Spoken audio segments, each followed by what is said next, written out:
Hello everyone, this is Pico Entertainment and we're back again, and here now we have another video review, and this will be a first look and review of the first trailer for Mission Impossible Dead Reckoning Part 1.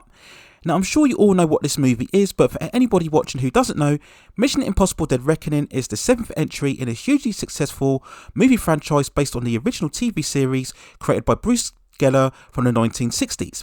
Now the first film was released way back in 1996, directed by Brian De Palma, and of course was led by the already huge superstar Tom Cruise, and the franchise very much defined his status as an action movie star with the subsequent entries. We had the sequel, Mission Impossible 2 in 2000, directed by John Woo, Mission Impossible 3 in 2006, directed by J.J. Abrams. The fourth film, Mission Impossible Ghost Protocol, directed by Brad Bird, was in 2011. The fifth entry, Mission Impossible Rogue Nation, directed by Christopher McQuarrie in 2015, and the most recent entry, Mission Impossible Fallout from 2018, also directed by Christopher McQuarrie. Now Mission Impossible Dead Reckoning Part 1 will be the first of two parts and will be the 7th and 8th film of the franchise. Part 1 is due for release on July the 14th, 2023, and Part 2 is due for release on June 28th, 2024. Tom Cruise, of course, returns alongside the likes of Ving, Rhames, Simon Pegg and Rebecca Ferguson and Vanessa Kirby, who all starred in Mission Impossible Fallout.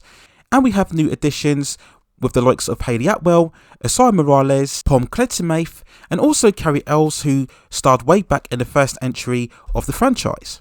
The movie itself has a huge budget of $290 million, which is likely due to the various COVID delays that it experienced throughout filming in 2020. It was originally due for release in July the 23rd, 2021. So when we go on to this overall trailer, and in my opinion, I think it looks very good. We have lots of very bright and colourful visual shots. The trailer had very little dialogue. It was mostly driven by very much of this orchestral, very mood-driven music. But at the same time, it certainly seems like it's going to have a lot of the same fast-paced and energy that we've seen from the previous films. It very much has the same tone of Mission Impossible Fallout, very serious, and it seems to carry on the same continuity as what that film did, as to what was very similar with Fallout, which seemed to carry on the same continuity as Rogue Nations. Now, the Mission Impossible films have been, for the most part, very standalone and distinctive in their tone and direction, which I think is a large part for their success. And it's because of this that it's very surprising that they've retained a lot of the cast members from Mission Impossible Fallout, as with these films, the roster of characters tends to change with each individual entry. And if you also notice throughout this trailer, this probably will be the first time that we have three prominent female roles, with the likes of Hayley Atwell, Vanessa Kirby and Rebecca Ferguson as well. I did mention before we have Klemeintoff's involvement. It seems that she'll be involved as an assassin, but if you go by the previous entries, you tend to have one female character who's prominent throughout the story, so it might be a refreshing change to see so many prominent female characters throughout this particular installment.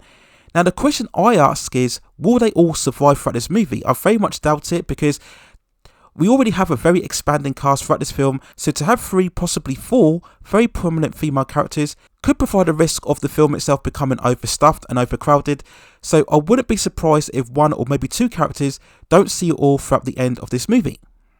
If I had to make an early guess, I would assume that perhaps Rebecca Ferguson probably doesn't make it all the way through.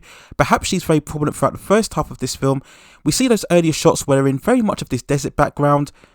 We see Rebecca Ferguson here holding a gun in this background here, and another shot where she's holding this cross, which I believe will probably be the MacGuffin of the film. If you follow the various stories throughout the Mission Impossible films, there's always some sort of device that carries around crucial data, and I believe this is what we're seeing here in the early stages of the trailer.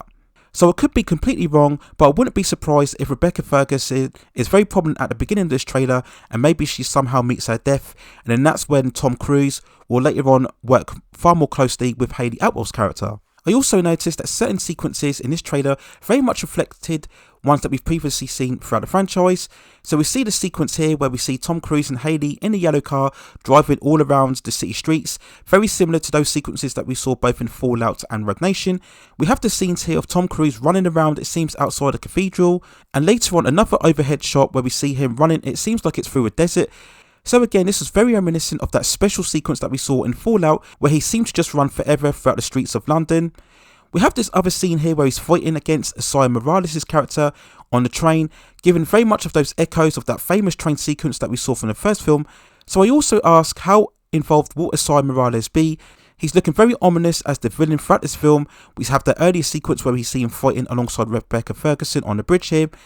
So if he indeed is to be the villain, I hope he gets a lot of good screen time because I think he's a very good actor.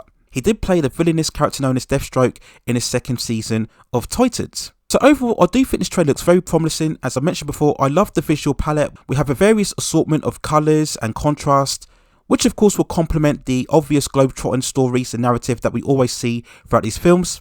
It would be good if we see much more of that team dynamic. I think if there was one flaw within Fallout is that it did feel very much like just a typical more Tom Cruise action vehicle as opposed to Rogue Nation, where we had far more of that camaraderie throughout the team.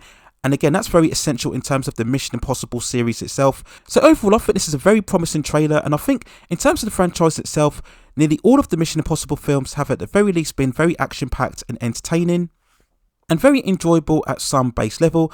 I think the franchise has been very consistently strong ever since Ghost Protocol, and overall I'd say probably Rogue Nation might be the best overall entry within the franchise, alongside Fallout and also Mission Impossible 3. Those are the entries that I think are certainly up there as the strongest installments. I also think the second movie from 2000 doesn't quite get the same appreciation that I think it deserves. That was another peak of the franchise as being the highest grossing movie of that particular year. So overall, I'm very excited at the prospect of this being another strong entry within the franchise. The trailer itself was released extremely early, but that was down to the fact that it was leaked 24 hours prior to this release. But I also think the trailer was released now to help gain interest for the upcoming Top Gun Maverick, which also stars Tom Cruise, which is due for release very soon this upcoming week. So anything done to help gain traction for that release is also very beneficial. So overall, very much looking forward to this release in July 2023, with of course part 2 coming later on in June 28th, 2024. So those are my overall thoughts and feelings and review of the first trailer of Mission Impossible Dead Reckoning Part 1. Let me know what you think in the comments below. Are you very excited for this entry? What are your overall views on the Mission Impossible franchise itself? Do you think it's overtaking James Bond as the most popular movie spy franchise? Which entry do you believe is the overall best throughout the franchise? Let me know in the comments. And also, if you'd like to see me review any of the Mission Impossible films leading up to this release, then also let me know in the comments, and I will see if I can provide some commentary on those earlier installments as well. Please also hit and like those subscription and notification buttons so I can provide you with more high quality content like this in the future. But that's it for now. Take care of yourselves, stay safe distances, and I will see you very, very soon.